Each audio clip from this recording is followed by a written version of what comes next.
Assalamualaikum warahmatullahi wabarakatuh.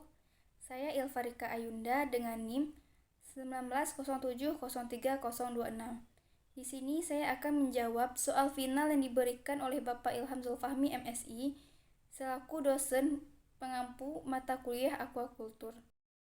Pertanyaannya, bagaimana cara memilih benih yang baik? Adapun cara memilih benih ikan kerapu yang baik yaitu melihat warna tubuh ikan. Benih yang unggul, warna tubuhnya cerah. Melihat pergerakan ikan, benih yang unggul pergerakannya lincah. Organ ikan lengkap atau tidak cacat. Warna mata ikan cerah, tidak memiliki penyakit atau bebas dari penyakit.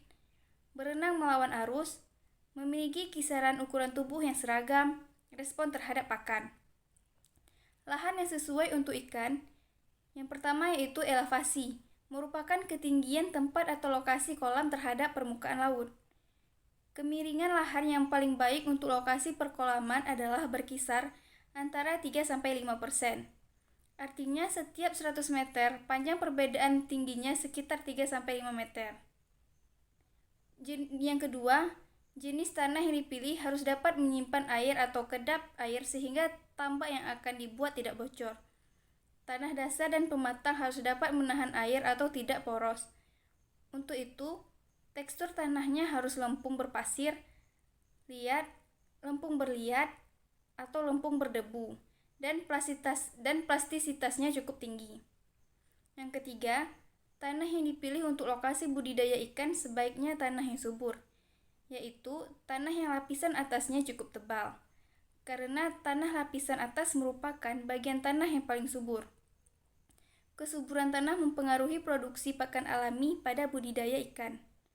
Yang keempat, kualitas air atau mutu air yang akan digunakan untuk memelihara ikan di tambak atau kolam harus diperhatikan. Dengan kualitas air yang baik, maka ikan akan tumbuh dan berkembang dengan baik.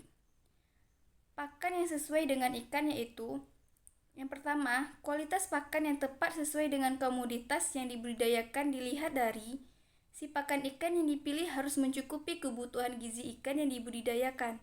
Dilihat dari kandungan nutrisi bahan baku yang mengandung protein, lemak, karbohidrat, vitamin, dan mineral.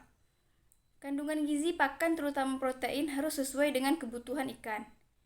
Bahan baku untuk formulasi pakan sesuai dengan pakan dan panjangnya usus ikan yang dibudidayakan. Pemilihan jenis pakan yang sesuai akan meningkatkan ratio konversi makanan ikan menjadi daging ikan. Tidak mengandung antibiotik dan zat racun. Memperhatikan batas kadaluarsa pakan.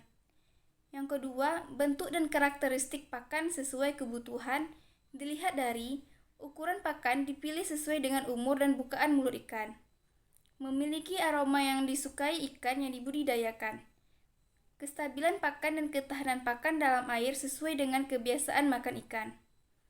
Yang ketiga, secara ekonomis menguntungkan dilihat dari mudah diperoleh, harganya relatif murah jika dibandingkan harga ikan yang dibudidayakan, dengan rasio harga pakan maksimal 70% dari harga ikan. Air yang sesuai untuk budidaya ikan kerapu yaitu kerapu dikenal senang hidup di karang. Karena itu, kerapu lebih banyak dijumpai di perairan dangkal dan dengan jumlah karang yang sangat luas. Pada awal masa hidupnya, kerapu memang lebih suka tinggal di perairan dangkal. Tetapi, makin lama, kerapu akan dipindah ke perairan yang lebih dalam. Persyaratan kualitas air untuk budidaya pembesaran ikan kerapu adalah suhu antara 27-29 derajat Celcius dengan pH 5-9, salinitas 30-33 mg per liter, pH air 7,5-9, kadar amoniak lebih kurang dari 0,6 mg per liter, kecerahan kolam lebih dari 3 meter, kadar oksigen terlarut minimum 5 mg per liter air. Penyakit apa yang